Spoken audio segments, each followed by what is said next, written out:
কুষ্টিয়া জেলার মিরপুর উপজেলার স্বরূপদহ মাঠপাড়া এলাকায় বুধবার গভীর রাতে এক ভয়াবহ ডাকাতির ঘটনা ঘটেছে। আনুমানিক রাত 2:30টার দিকে আনসার আলীর বাড়িতে 4 সদস্যের একটি সশস্ত্র ডাকাত দল হানা দেয়।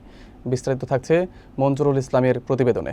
ভুক্তভোগী পরিবারের সদস্যদের বরাতে জানা যায়, ডাকাতরা প্রথমে পানি খাওয়ার অজুহাতে বাড়িতে প্রবেশ করে, পরে দেশীয় ধারালো অস্ত্রের মুখে পরিবারের 2 পুরুষ সদস্যের হাত পা ও মুখ বেঁধে ফেলে এবং গৃহস্থালী নারী সদস্যের অস্ত্রের ভয় দেখিয়ে নগদ অর্থ ও স্বর্ণালঙ্কার সহ প্রায় 1 লক্ষ টাকার সম্পদ লুট করে নেয়।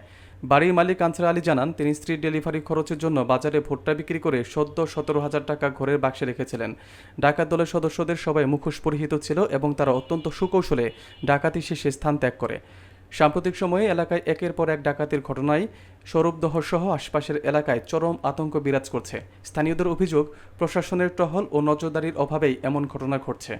এলাকাবাসী ও সুশীল সমাজের প্রতিনিধিরা দ্রুত তদন্ত করে দোষীদের চিহ্নিত করে গ্রেফতারের দাবি জানিয়েছেন। 4 জন ছিল। 4 জন এসে 2 জন আমার ঘরের ভিতর ঢুকে গেল আর 2 জন দরজার সামনে দাঁড়াচ্ছিল।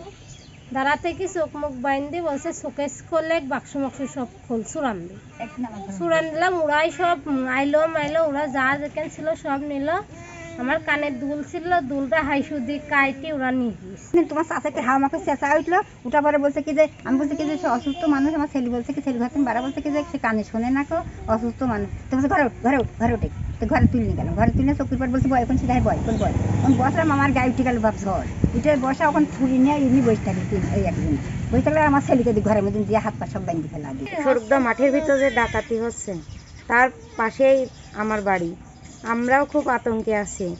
আমরা প্রশাসনের দৃষ্টি আকর্ষণ করছি আমাদের যাতে একটু দেখে নিরাপত্তা দেয়।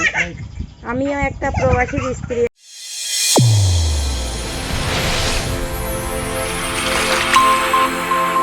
চ্যানেল A1 হৃদয়ের স্পন্দন।